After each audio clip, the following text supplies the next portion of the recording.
ಏ ತಾ.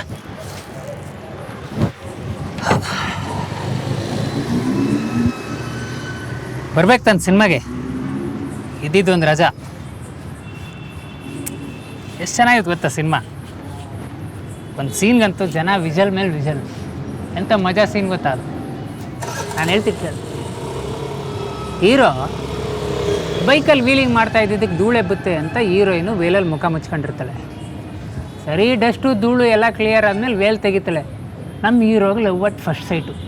ನೋಡ್ತಾ ಇದ್ದಂಗೆ ಲವ್ ಆಗ್ಬಿಡುತ್ತೆ.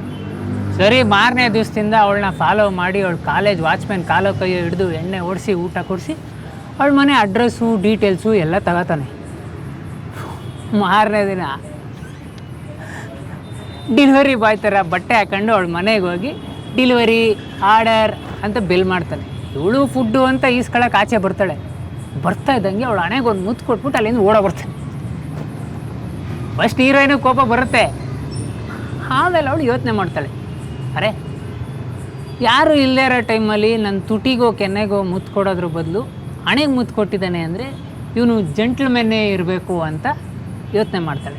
ನೆಕ್ಸ್ಟ್ ಡೇ ಇವಳು ಸ್ಕೂಟಿ ಹಾಕೊಂಡು ಅವ್ನು ಫಾಲೋ ಮಾಡ್ಕೊಂಡು ಹೋಗಿ ಅಡ್ಡ ಹಾಕಿ ರೋಡಲ್ಲಿ ಐ ಲವ್ ಯು ಅಂತ ಹೇಳ್ತಾಳೆ. ಈ ಸೀನ್ಗೆ ಜನ ವಿಜಲ್ ಹೊಡೆದ್ರು ಅಯ್ಯೋ ಅಯ್ಯೋ ಅಯ್ಯೋ ಅಯ್ಯೋ ಅಯ್ಯೋ ಅಯ್ಯೋ ಅಯ್ಯೋ ನಮ್ಮಣ್ಣ ಚಿಂದಿ. ಇಂಥದ್ದೆಲ್ಲ ಯಾಕೋ ನೋಡ್ತೀಯಾ? ಅದ್ರ ಬದಲು ಪುಸ್ತಕಗಳನ್ನು ಓದಿದ್ರೆ ಬುದ್ಧಿವಂತರಾಗ್ತಾರಂತೆ. ಬುದ್ಧಿವಂತರಾಗ್ತಾರ? ಬೇಡಪ್ಪ, ಬೇಜಾನ್ ಪ್ರಶ್ನೆಗಳು ಬರ್ತವೆ. ಹುಡ್ಕೋ ಉತ್ತರ ಏನೋ ಸಿಗುತ್ತೆ, ಆದರೆ ನೆಮ್ಮದಿ ಇರಲ್ಲ.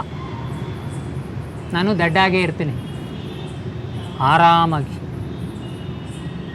ನೀನು ನಿಜವಾದ ಬುದ್ಧಿವಂತ.